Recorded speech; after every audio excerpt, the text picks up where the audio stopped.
امام الانبیاء علیہ الصلوۃ والسلام نے فرمایا رمضان المبارک میں 4 کام کرو۔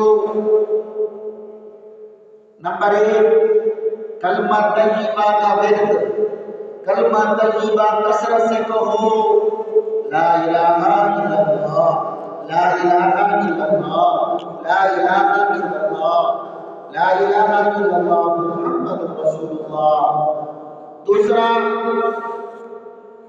استغفار کثرت سے کہو، استغفر اللہ، استغفر اللہ، استغفر اللہ، استغفر اللہ ربی من کل ذنب واتوب الیہ، استغفر اللہ الذی لا الہ الا هو الحی القیوم واتوب الیہ۔ اگر پورا کلمہ نہیں کہہ سکتے صرف اتنا کہو، استغفر اللہ، استغفر اللہ۔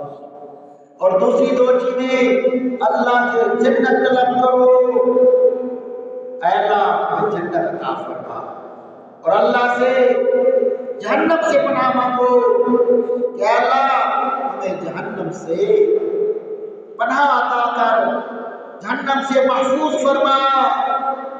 محترم سامعین، یہ 4 کام رمضان المبارک میں کرو۔